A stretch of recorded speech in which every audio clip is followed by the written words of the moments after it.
छांगा मांगा के जंगल में एक आदमी ने ऐसा देसी ढाबा समोसों और पकौड़ों का बना डाला कि देखने वाले हैरान रह जाएं। समोसों, पकौड़ों और टिक्कियों का ऐसा कमाल का जायका कि पूरे पाकिस्तान से लोग इसके पास समोसे और पकौड़े खाने आते हैं। मेरा जाती एक ज़हन सी कि मैं ना अपना कारोबार करा अच्छा, ਤੇ ਫਿਰ ਆਪਣੇ ਕਾਰੋਬਾਰ ਵਾਸਤੇ ਜ਼ਿਆਦਾ ਵਸਾਇਲ ਵੀ ਨਹੀਂ ਸੀ।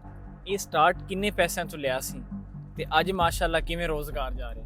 26 ਤੋਂ 27 ਸਮੋਸਿਆਂ ਦਾ ਸਟਾਰਟ ਸੀ। 15 ਰੁਪਏ ਸਮੋਸੇ ਦੀ ਕੀਮਤ ਸੀ। ਅੱਛਾ, 10 ਸਾਲ ਇਸ ਤੋਂ ਪਹਿਲੇ ਟਾਈਮ ਸੀ ਤੇ ਕੱਲਾ ਮੈਂ ਕੰਮ ਕਰਨਾ ਸੀ। 2 ਸਾਲ ਤੱਕ ਮੈਂ ਕੱਲੇ ਨੇ ਮਿਹਨਤ ਕੀਤੀ। ਤਹਿਸੀਲ ਚੂੜੀਆਂ, ਤਹਿਸੀਲ ਪੱਤੋ ਕੀ, ਹਾਂ, ਇਹ ਇਹਦੇ ਕੋਨੇ-ਕੋਨੇ 'ਚ ਲੋਕ ਤਸ਼ਰੀਫ ਲੈ ਕੇ ਆਉਂਦੇ ਨੇ।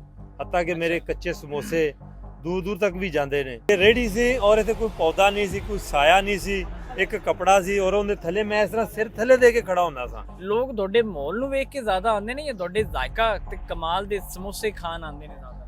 ਲੋਕਾਂ ਨੂੰ ਮੇਰੇ ਹਿਸਾਬ ਨਾਲ ਮੇਰੀ ਇਸ ਆਈਟਮ ਦੇ ਨਾਲੋਂ ਮਾਹੌਲ ਜ਼ਿਆਦਾ ਪਸੰਦ ਹੈ ਤੇ ਮਾਹੌਲ ਨਾਲੋਂ ਜ਼ਿਆਦਾ ਮੇਰੀ ਆਈਟਮ ਪਸੰਦ ਹੈ।